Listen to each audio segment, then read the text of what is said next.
কটগুৰিত আমি বন্ধু কেইজনমানে এটা খানা খাই আছিলোঁ।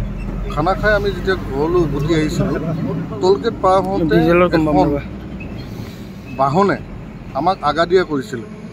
আগাদিয়া কৰি তেওঁলোকে আমাক আগাদিয়া কৰি ৰাস্তা এৰি নিদিয়ে। আমাৰো অলপ সন্দেহ হৈছিল। তাৰপিছত আমি এই বন্ধুকেইজনলৈ ফোন কৰিছিলোঁ। তেখেতলোকৰ আমাৰ পিছে পিছে বাইক লৈ আহি আছিলে। ইতিমধ্যে আমি গৈ নেলি আৰক্ষী থানা ফ্ৰণ্টত পোৱাৰ পিছত তাতে নেলি আৰক্ষী থানাই তেওঁলোকক গাড়ীখন ধৰিলে আৰু গাড়ীখন জব্দ কৰিছে। আৰু গাড়ীখন জব্দ কৰি পিছত তেওঁলোকে দেখিলে যে তাত 41টাকৈ গৰু ভৰ্তি এখন বাহন আছিলে। 41টা গৰু ভৰ্তি বাহন আছিলে। আৰু ইতিমধ্যে আৰু নেলি আৰক্ষী থানাই জব্দ কৰি গৰুশালালৈ গৰুখিনি প্ৰেৰণ কৰিছে।